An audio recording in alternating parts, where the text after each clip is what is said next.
स्वागत है आपका फटाफट न्यूज में। बढ़ते हैं खबरों की ओर। छत्तीसगढ़ के खाद्य मंत्री अमरजीत भगत के जन्म दिवस के दिन उनके समर्थकों ने कोरोना प्रोटोकॉल की जमकर धज्जियां उड़ाई। शहर के घड़ी चौक में समर्थकों के द्वारा नाच गाने के कार्यक्रम का आयोजन किया गया। इस दौरान कार्यक्रम में भारी संख्या में भीड़ उमड़ी, जहां पर लोग बिना मास्क के नजर आए।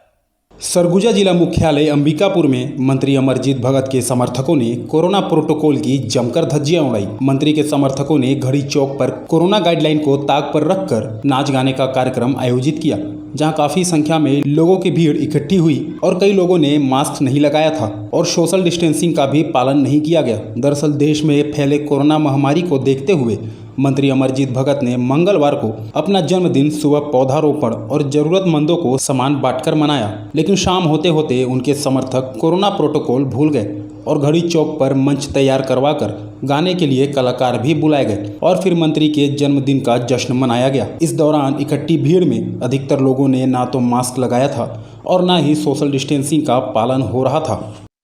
अंबिकापुर के महामाया पहाड़ में हो रहे अवैध उत्खनन और अवैध कब्जे को लेकर महामाया पहाड़ के संवर्धन और संरक्षण के लिए सरगुजा युवा संघ के द्वारा जन जागरण अभियान की शुरुआत की गई, जिसके तहत गांधी चौक में हस्ताक्षर अभियान चलाया गया।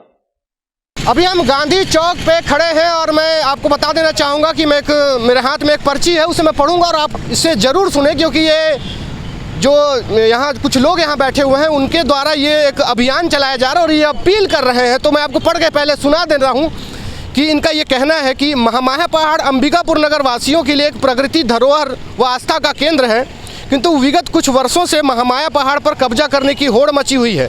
अवैध खनन कर पहाड़ को नुकसान पहुंचा वीरान किया जा रहा है। प्रशासनिक उदासीनता संभावित राजनीतिक प्रश्न इसका कारण है।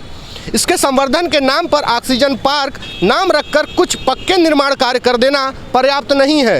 आप सभी नगरवासियों से यह अनुरोध है कि महामाया पहाड़ के संरक्षण एवं संवर्धन के लिए आगे आएं, हस्ताक्षर अभियान में भाग लेकर अपना सहयोग प्रदान करें व अपने सुझाव से अवगत कराएं, ताकि महामाया पहाड़ के संवर्धन के लिए प्रशासन जनभावना के अनुरूप एक कार्य योजना बना इसके संरक्षण एवं संवर्धन का कार्य शीघ्र प्रारंभ कर सके। तो यहाँ कुछ लोग मौजूद हैं जो हस्ताक्षर अभियान चलाकर इस मुहिम को आगे बढ़ा रहे हैं। तो हम इनसे जानेंगे कि आखिर ये जो है मुहिम क्या मुहिम है और क्या सोच है इनकी। तो सबसे पहले हम मिलते हैं नीलेश जी से। नीलेश जी, क्या है ये, क्या मतलब महामाया पहाड़ संरक्षण, आखिर ऐसी स्थिति क्यों आई?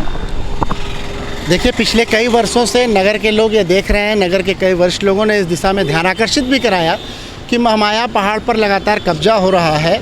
उसके लिए बाहर से आने वाले कई लोगों को बसाया जा रहा है। दूसरी बात यह है कि चूँकि हमारे पास कोई विज़न नहीं होने के कारण, उसको लेकर के कोई योजना नहीं होने के कारण वहाँ पर कोई भी कार्य लगातार चल नहीं रहे हैं। फॉरेस्ट पूरे तरीके से उदासीन रहा है, जंगल की कटाई से वीरान हो चुका है जंगल। इसको लेकर के चूँकि है हमारे धार्मिक आस्था का केंद्र है, हमारा धरोहर है, हमारे नगर के लिए ये एक जीवनदायी जैसा धरोहर है, तो इसको संरक्षित रखना हमारे लिए आवश्यक हो जाता है।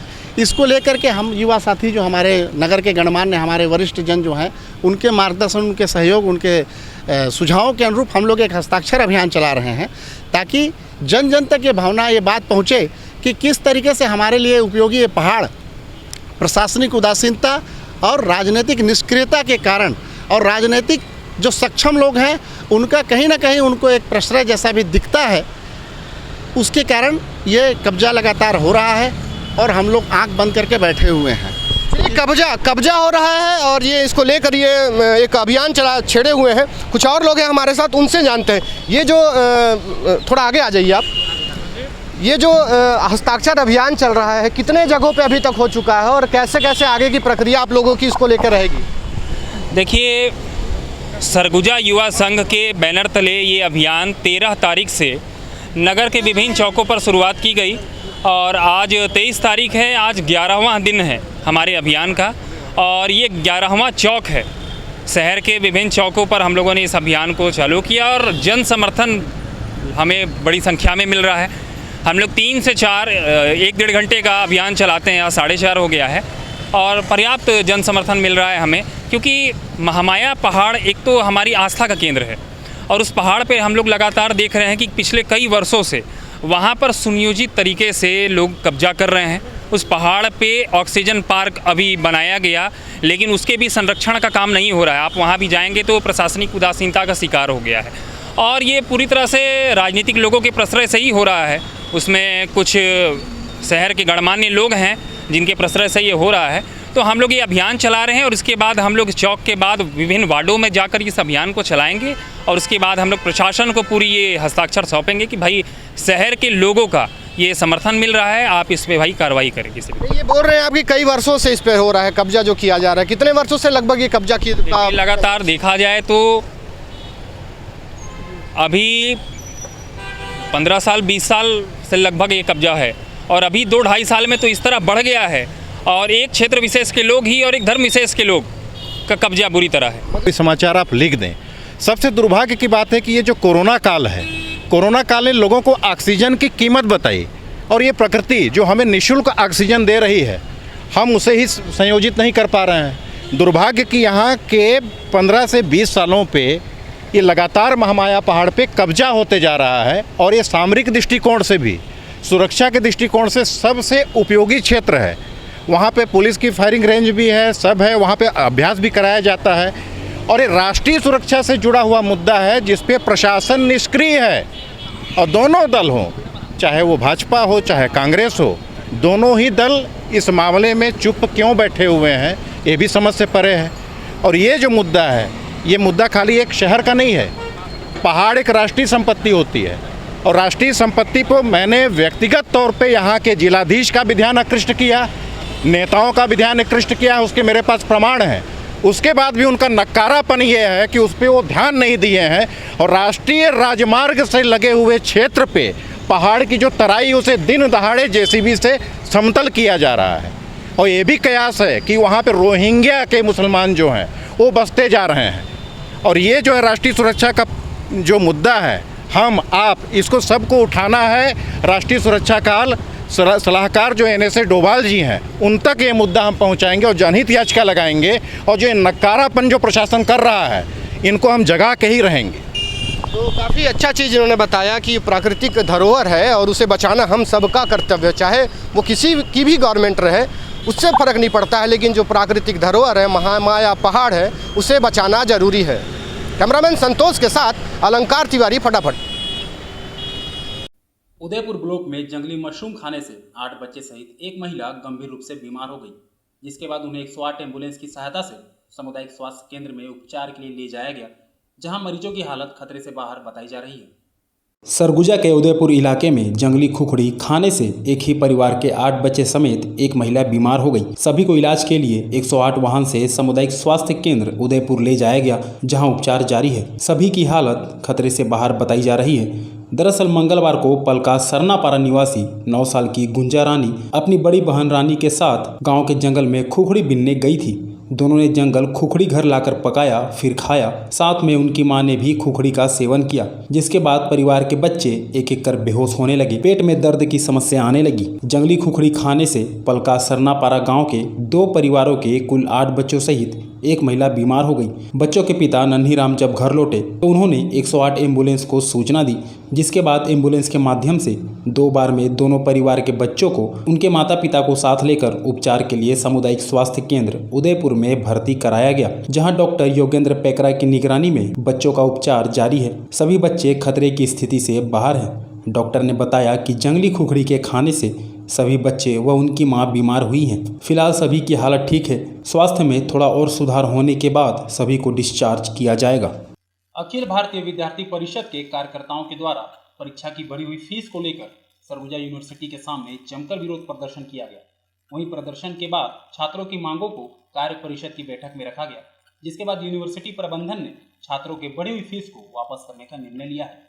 अखिल भारतीय विद्यार्थी परिषद के कार्यकर्ताओं ने सरगुजा यूनिवर्सिटी में जाकर बढ़े हुए परीक्षा फीस को लेकर विरोध प्रदर्शन किया और जमकर नारेबाजी की। कार्यकर्ताओं ने प्रबंधन के ऊपर आरोप लगाया है कि कोरोना महामारी के कारण कॉलेज के सभी छात्रों की ऑनलाइन परीक्षा ली जा रही है और पूरी परीक्षा फीस विश्वविद्यालय द्वारा लिया जा रहा है, जो कि छात्रों के लिए न्याय संगत नहीं है। जिस कारण से विद्यार्थी परिषद के कार्यकर्ताओं ने यूनिवर्सिटी में फीस कम करने को लेकर प्रदर्शन किया और बढ़े हुए फीस को माफ करने की मांग की। इस पूरे मामले में यूनिवर्सिटी प्रबंधन ने कहा कि छात्रों की मांगों को कार्य परिषद की बैठक में रखा गया है और इस संबंध में बैठक भी हुई है। बैठक में छात्रों की मांग को मान भी लिया गया है। साथ ही प्रबंधन कमेटी ने निर्णय लिया है कि छात्रों की बढ़ी हुई फीस को वापस किया जाएगा। सदस्य भाविक आज विद्यार्थी परिषद ने अंबिकापुर सरगुजा विश्वविद्यालय का घेराव किया था। कोरोना काल में चूंकि ऑनलाइन परीक्षा हो रही है और उसमें विश्वविद्यालय द्वारा पूरी परीक्षा फीस ली जा रही है। चूंकि ऑनलाइन परीक्षाओं में ना तो पर्यवेक्षक लग रहा है, ना ही उनको कोई सामग्री लग रही है, उसके बावजूद भी पूरी फीस छात्रों से ली जा रही थी लगातार। वनांचल, चूँकि हमारा विश्वविद्यालय वनांचल है, ग्रामीण क्षेत्र के सभी गरीब विद्यार्थी, गरीब वर्ग के विद्यार्थी इस विश्वविद्यालय से पढ़ते हैं। इसलिए विद्यार्थी परिषद ने परीक्षा फीस में कुछ राशि वापसी हेतु प्रदर्शन आज किया था, जिसको विश्वविद्यालय ने आज मांग पूरी कर ली। जैसे कि मैंने पिछले समय भी विभिन्न छात्रों को कहा था, छात्र संगठनों को भी कहा था और कुछ हमारे पास मीडिया बंधु लोग भी आए थे, उनको मैंने कहा था कि इस साल कोविड की वजह से जो परीक्षाएं जो हो रही हैं ऑनलाइन पद्धति से हो रही हैं, तो छात्रों को ये कहना था कि सर चूँकि ऑनलाइन पद्धति से हो रही है, विश्वविद्यालय उत्तर पुस्तिकाएँ नहीं दे रहे हैं और विश्वविद्यालय को ही बाकी जैसे लिफाफा इत्यादि के खर्चा करना पड़ रहा है, इसलिए हमने जो फीस जमा किया उनमें से कुछ फीस वापस किया जाए। उनको मैंने ये आश्वासन दिया था कि भाई 23 तारीख को माननीय कार्य परिषद की बैठक है जिसमें इस प्रकरण को रखा गया है। तो मैंने छात्रों को कहा भी था और आज माननीय कार्य परिषद की बैठक भी आयोजित हुई। माननीय कार्य परिषद के सदस्यों ने समस्त बिंदुओं पर विचार करते हुए छात्रों की मांग को स्वीकार किया है और उसके लिए एक कमेटी गठित कर दिया है कि कितने राशि छात्रों को वापस की जाए और प्लस छात्रों को किस तरीके से उनकी फीस वापस करें। लखनपुर में स्थित मरचुरी कक्ष में व्यवस्था सुधारने को लेकर आजाद सेवा संघ के कार्यकर्ताओं ने कलेक्टर सरगुजा को ज्ञापन सौंपा है। साथ ही उन्होंने 7 दिन का अल्टीमेटम भी दिया है। वहीं मांग पूरी न होने पर उग्र आंदोलन की चेतावनी भी दी है।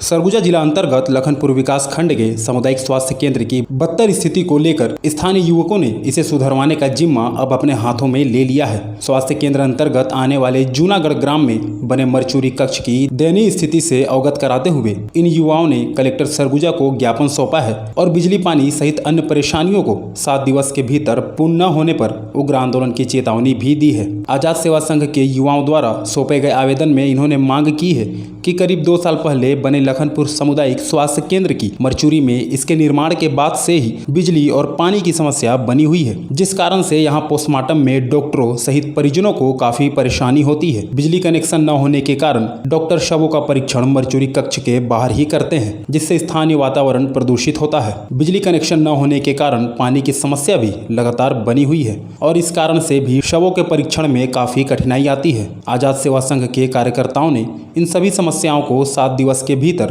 समाप्त करने का ज्ञापन सौंपा है और यदि 7 दिवस के भीतर इनकी मांगों को पूरा नहीं किया जाता है तो आगे उग्र आंदोलन करने की बात भी कही है। हमारी ये मांग है कि आज लखनपुर में लगभग 2 सालों से पोस्टमार्टम रूम बनाया गया है। आज वहाँ बिजली नहीं है। करीबन 2 साल से वहाँ कितने बार आवेदन दिया जा चुका है, पर आज तक वहाँ ना बिजली आई है ना पानी। बिजली ना होने के कारण वहाँ पानी नहीं है तो वहाँ के डॉक्टरों को बाहर में जो पोस्टमार्टम बाहर में करना पड़ता है, जो कि बहुत ही निंदनीय की बात है। इस कारण हम आज कलेक्टर साहब के पास ज्ञापन सौंपने आए हैं कि इसे 7 दिवस के अंदर वहाँ बिजली पहुँचाया जाए और 7 दिवस के अंतराल में बिजली वहाँ नहीं पहुँचाया जाता है तो उसके पश्चात हम लोग 7 दिवस के अंतराल में धरना प्रदर्शन का भी चेतावनी देने आए हैं। आज के बुलेटिन में बस इतना ही। सरगुजा संभाग की तमाम खबरों के लिए बने रहिए फटाफट न्यूज़ के साथ।